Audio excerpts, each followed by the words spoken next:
Hola a todos. Hoy vamos a desgranar un concepto que es literalmente el corazón de casi cualquier motor eléctrico que nos podamos encontrar, la velocidad síncrona. Pensemos en ella como la velocidad máxima teórica, la ley que dicta hasta dónde puede llegar. Para empezar, lancemos una pregunta al aire. Dentro de un motor, algo gira, algo se mueve a una velocidad de vértigo, pero ¿es invisible? Es una fuerza que establece el límite de revoluciones de la máquina.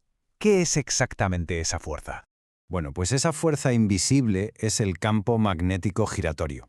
Para que nos hagamos una idea, es como la ola en un estadio de fútbol. La ola recorre toda la grada, ¿verdad? Pero cada persona solo se levanta y se sienta en su sitio. Pues aquí pasa algo muy parecido. La corriente trifásica va encendiendo las bobinas una tras otra, en secuencia, y eso crea un campo magnético que rota, que da vueltas, sin que ninguna pieza del estator se mueva de su sitio. Es, por así decirlo, una rotación puramente electromagnética. Y la velocidad a la que gira esa ola magnética es, ni más ni menos, el límite de velocidad teórico de nuestro motor. Es a esto precisamente a lo que llamamos velocidad síncrona. Así que quedémonos con esta idea clave. La velocidad síncrona, que solemos representar con una n mayúscula y una s minúscula, no es la velocidad del eje que vemos girar. No, es la velocidad de ese campo magnético invisible que lo arrastra. Podríamos decir que es el director de la orquesta del motor. Ahora bien, esta velocidad no sale de la nada, no es aleatoria. Está perfectamente calculada y definida por dos factores de diseño. El primero, la frecuencia de la red eléctrica a la que enchufamos el motor, que aquí en Europa son casi siempre 50 Hz.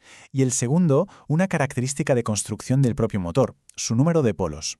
¿Y qué es eso de los polos? Pues mirad, la forma más sencilla de imaginarlos es como si tuviésemos pares de imanes, un norte y un sur, colocados en círculo dentro de la carcasa del motor. Cuantos más pares de polos tengamos, más saltitos pequeños tiene que dar el campo magnético para dar una vuelta completa. Y eso, como es lógico, hace que su velocidad de giro total sea más lenta. Y claro, todo esto se puede resumir en una fórmula matemática muy sencilla y elegante que es como el plano de diseño del motor. Esta fórmula nos dice con total precisión a qué velocidad va a girar ese campo magnético. Vamos a analizarla.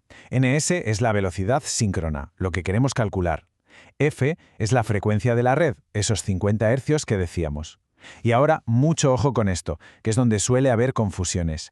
P no es el número total de polos, sino el número de pares de polos. O sea que si un motor tiene 6 polos, su valor de P es 3. Este detalle es fundamental. Venga, vamos a ponerlo en práctica, que es como mejor se ven las cosas. Imaginemos un motor muy común, 6 polos, y lo conectamos a la red europea de 50 Hz. La pregunta es, ¿a qué velocidad va a girar su campo magnético? Pues vamos a seguir los pasos. Primero, los datos. F es 50 y P es 3, porque 6 polos son 3 pares. Ahora aplicamos la fórmula. 60 por 50 nos da 3000. Y eso lo dividimos entre 3, que son los pares de polos. El resultado es 1000. Exactamente 1000 revoluciones por minuto. Ya lo tenemos, el campo magnético de este motor gira a 1000 RPM, ni una más ni una menos. De hecho, como estas velocidades son fijas y dependen de factores conocidos, podemos crear una tabla de referencia como esta. Es súper útil. Para las frecuencias y polos más habituales, las velocidades síncronas están ya calculadas. Por ejemplo, un motor de 2 polos a 50 Hz siempre tendrá un campo girando a 3000 RPM y uno de 4 a 1500. Esto es una herramienta básica para cualquier técnico o ingeniero. Muy bien. La teoría parece clara. Pero, ¿qué nos dice la realidad? Vamos a hacer la prueba definitiva. Coger la placa de características de un motor de verdad y ver qué pone. El motor que vamos a analizar es un modelo estándar de 4 polos, funcionando en una red de 50 Hz. Si miramos nuestra tabla, o si aplicamos la fórmula, la teoría nos dice que la velocidad síncrona de su campo magnético debería ser de 1500 revoluciones por minuto. De acuerdo, ese es nuestro número teórico.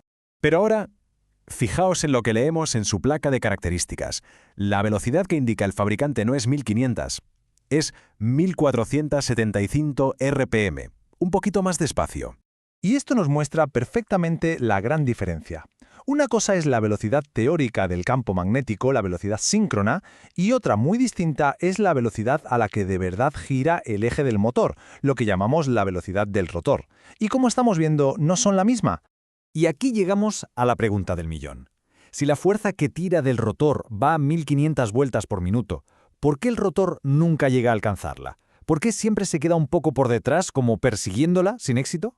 Pues la respuesta a esa pregunta tiene un nombre: deslizamiento. Y no es un fallo, sino un fenómeno absolutamente esencial para que el motor pueda funcionar.